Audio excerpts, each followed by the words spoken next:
After 6 long, horrific years of brutal warfare, World War II formally ended in 1945. Hitler was dead. Japan had surrendered after the atomic bombings of Hiroshima and Nagasaki. And the United Nations had been formed to play a greater role in world affairs than did its predecessor, the League of Nations. When the United States and the USSR emerged from the war rubble as superpowers, the post-war time period took an ugly turn. Tension between the two dominating powers mounted as the ideologies each nation harbored proved to repel each other too strongly to join together.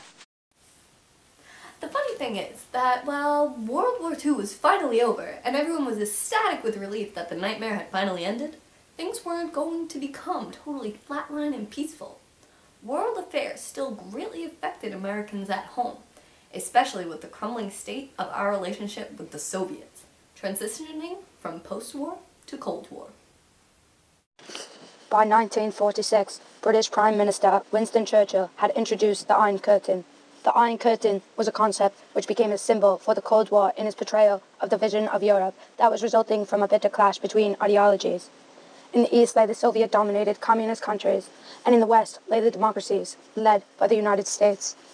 Western democracies had always been hostile towards the idea of a communist state, but domestic fear just flared up in the 1950s, like it had briefly after the communist takeover of Russia in the 1920s, after it had been diminished for a while by the alliance between the US and the USSR.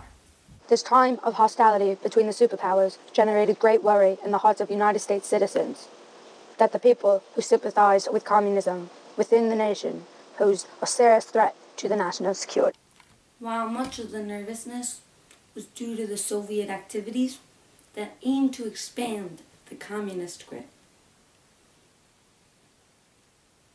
Generally, anxiety became even more legitimate with the political policies enacted by the federal government. The Truman Doctrine was issued in 1947. It supported the policy of containment, or limiting communism to the areas already under Soviet control, and proved that the United States would resist Soviet expansion at all costs. The Marshall Plan of the same year provided massive aid to help European countries recover from post-war poverty before they became breeding grounds for communist ideas. The military alliances, NATO, North Atlantic Treaty Organization, and the Warsaw Pact, and an arms race to top the other with nuclear power and a propaganda war to win home support ensued as well.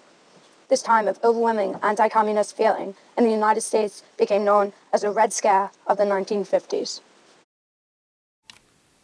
What is most unfortunate about these policies, the Truman Doctrine, the Marshall Plan, is that Americans began to accept and/or participate in serious civil rights violations, behavior that was only encouraged by the antics of Senator Joseph McCarthy.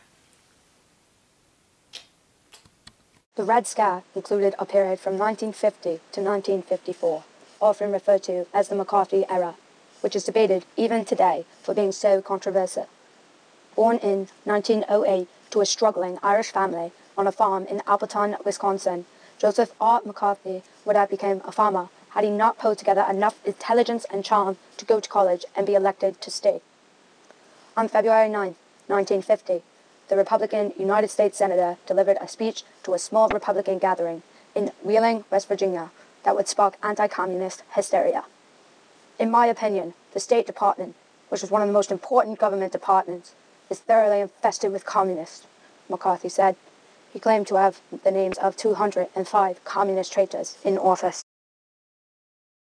What is so outrageous about his accusations is that just 2 days later, McCarthy sent a telegram to President Truman with the same message as the Wheeling speech, but the number had changed to 57. His numbers were constantly flip-flopping around, but his promise to reveal the names in due time kept the public and the press on the edge of their seats. It seemed that the more his enemies denounced him, the more popular McCarthy became. He started making headlines. Criticism did not even daunt him. The average Joe from Wisconsin, no one could have predicted that he would be going from being the inconspicuous boy to a household name practically overnight. Some may ask, what allowed the senator to take up national spotlight? Looking at the mentality of the time gives a solid answer. National trauma of the Red Scare accounted for why people were willing to listen to a man whose accusations were rooted in minimal truth, if any. Several events turned public attention to the communist threat. The House Un-American Activities Committee had been created by Congress in 1938 to keep an eye on extremist groups. After the war, however, it concentrated largely on communist infiltration in government and society. The HUAC was involved with many investigations and trials, such as that of the Communist Party member Elizabeth Bentley, who admitted to have been spying for the Soviets in 1945. This generated much panic. 2 years later, the HUAC trained its eyes on mass culture, with the belief that communists were spreading propaganda through films. A group of 10 film stars pled the fifth and refused to answer questions of the committee. They were all found guilty of contempt of Congress, with several 6 to 12 months served. The Association of Motion Picture Producers soon after announced that it would not hire communists, beginning a sort of blacklist that would grow to include more than 300 names suspected of communist ties and permanently ruined many careers. In addition, the next stage of the Cold War was arriving. The Korean War and the conviction of Julius and Ethel Rosenberg in 1951, among other spy trials, convinced many Americans that McCarthy deserved support for having the courage to tell the truth. Professor Frank Grusevik has analyzed the formatted definitions for the term McCarthyism, which is originally coined by cartoonist Herbert Bloch. McCarthyism is a political attitude of the mid-20th century, closely allied to know-nothingism, and characterized chiefly by the opposition to elements held to be subversive and by the use of I believe I can explain it a little more accurately. In the 1950s, McCarthyism was used to express the beliefs McCarthy supported, which he even wrote a book about in 1952 titled McCarthyism, The Fight for America. But by the end of his crusade, the term was only associated with the transgressions of the man and his career. Aside from the HUAC, many other committees were created, including McCarthy's own Government Operations Permanent Subcommittee.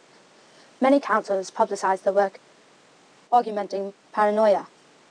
Being on the committee allowed McCarthy to investigate and conduct hearings on alleged communists, of which he made more and more claims.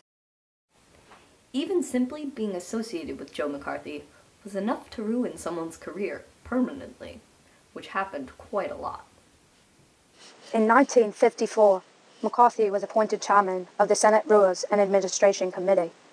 Later that year, the Army reported that McCarthy and his lawyer, Roy Cohen, had sought to obtain special privileges from the Army for David Schein, an associate of Cohen's. The same committee that McCarthy had gained a seat on was appointed to conduct the Army McCarthy hearings, forcing the senator to take his first step downward. The Army McCarthy hearings were nationally broadcasted, which did much to move the public opinion of the senator. Day after day of seeing McCarthy bullying witnesses and making claims only supported by hearsay caused public opinion of McCarthy to drop by 50%.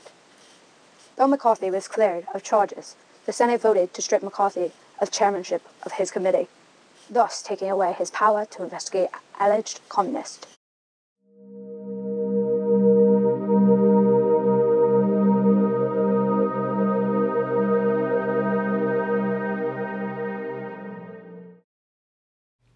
The Red Scare was a dark chapter in American history that became even worse with McCarthyism.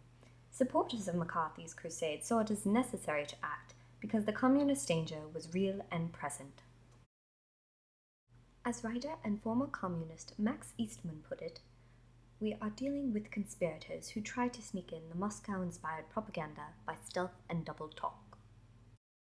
Some supporters admit that McCarthy's methods may have been questionable, but believe that he was right about the issue at hand. McCarthy was showing true patriotism by working to root out anyone who might be trying to sabotage the nation. As Fulton Lewis Jr., a radio commentator, put it, to many Americans, McCarthyism is Americanism. Critics, however, called McCarthy's crusade a witch hunt that had the true intent of gaining power for the senator himself. They denounced McCarthy for blowing the communist threat out of proportion, and some even regarded the senator as a potential Hitler. Politics and power were the real motivations behind his actions, they said. Even worse, the American people grew afraid to speak their minds, lest they be labeled as communists. Senator Margaret Chase Smith from Maine declared, "Freedom of speech is not what it used to be in America. It has been so abused by some that it is not exercised by others." Likewise, Edward R. Murrow, the revered TV newsman, argued, "The line between investigation and persecuting is a very fine one, and the junior senator from Wisconsin has stepped over it repeatedly." McCarthy left behind a largely negative legacy. The senator created panic, caused rights violations to become normal, and intimidated the nation into not speaking out against him for fear of being labeled as communist. McCarthy ruined countless careers and stopped many movies from being created. Think what the world does not know because it was labeled as communist. McCarthyism deals with patriotism, identity, and national security, so the McCarthy era of the Red Scare will remain a popular debate topic as long as those qualities remain important.